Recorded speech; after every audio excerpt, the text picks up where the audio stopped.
Today in this video, we will be talking about the Great American Civil War battles. This project is by Phuong Nguyen, Number 23, Jonathan Marquette, Number 18, and Stanley Ju. Number 32. On April 12, Through April 13th, 1861, the first battle of the Great American Civil War happened.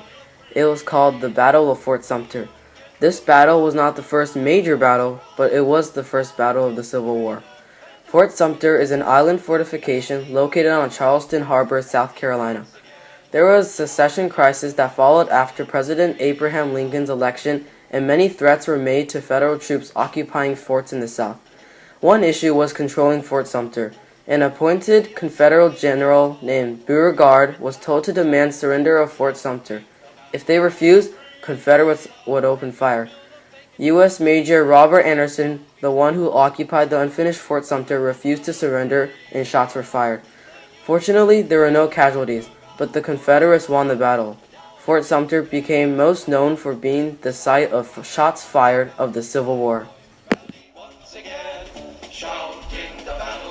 on July 21st, 1861, at Northern Virginia, it was the first major battle of the American Civil War. It was called the Battle of Bull Run. At first, civilians from the Union were there to have a picnic, but they were really just watching the battle. There were 30,000 inexperienced Union soldiers and about the same inexperienced Confederate soldiers as well. The Union drove the rebels back, but then the rebels rallied under Thomas Jackson, also known as Stonewall Jackson because he was like a stone wall. The rebels surged forward with the rebel yell.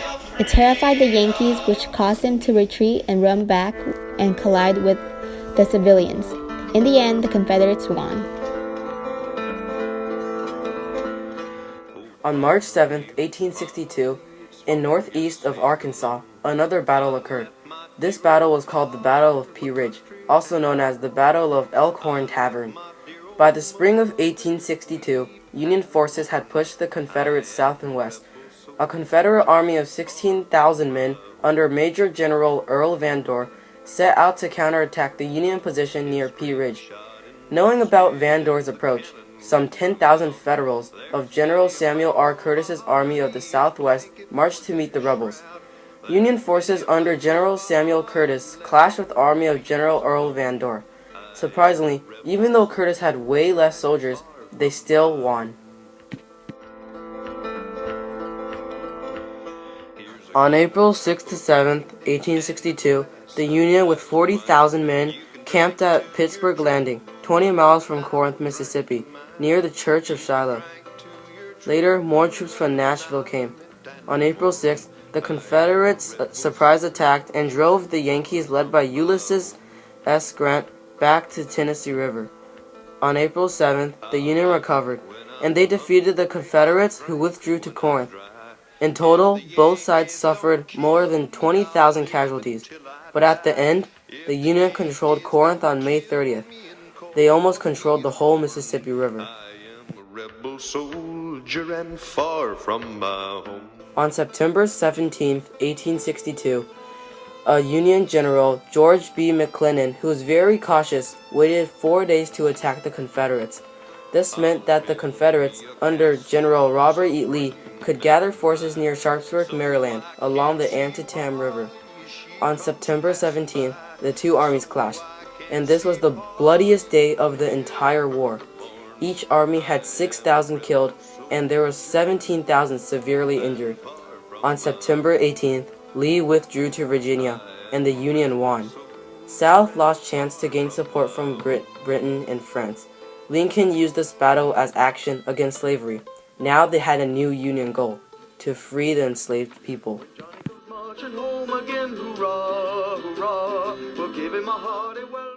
The Battle of Gettysburg, July 1st to 3rd, 1863.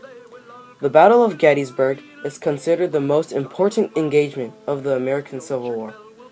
On July 1st, after a Confederate victory at Chancellorsville, a Confederate army led by General Robert E. Lee went into Pennsylvania with 75,000 soldiers. The Confederate Army came across the Union Army of the Potomac at a small town, Gettysburg, Virginia, and they clashed. The Union surprised the rebels who were looking for shoes. The North, outnumbered, desperately tried to defend the town and then retreat to the Cemetery Ridge, south of Gettysburg. The rebels launched another attack.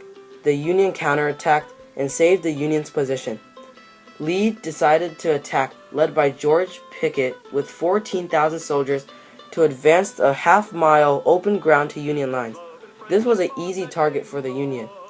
Barely half the rebels made it back. There were thousands of casualties, mostly Confederates, and Lee's army withdrew his unvictorious army toward Virginia on July 4th. The Union had won once again. The Battle of Chickamauga was one of the most costliest battles. It was during September 18th through 20th in 1863.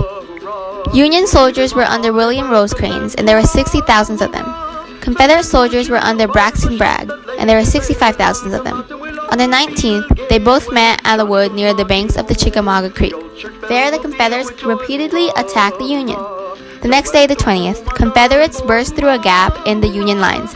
This made the Union panic so much they retreated to Chattanooga, Tennessee, 12 miles away from Chickamauga, Georgia. In the end, 16,000 casualties were in the Union, and 20,000 casualties were in the Confederacy. Last but not least, the Battle of Palmito Ranch, May 12th to 13th, 1865. Over a month after General Robert E. Lee surrendered, the last piece of action of the Civil War took place at Palmito Ranch near Brownsville. The Confederate troops of South Texas attacked the Union troops. This time, there were a great ratio number of casualties of the Union. 118 Union soldiers died, and there were actually no Confederate deaths, shockingly. This Confederate victory was their last hope that they could hold on to. Here's our bibliography. Thanks for watching.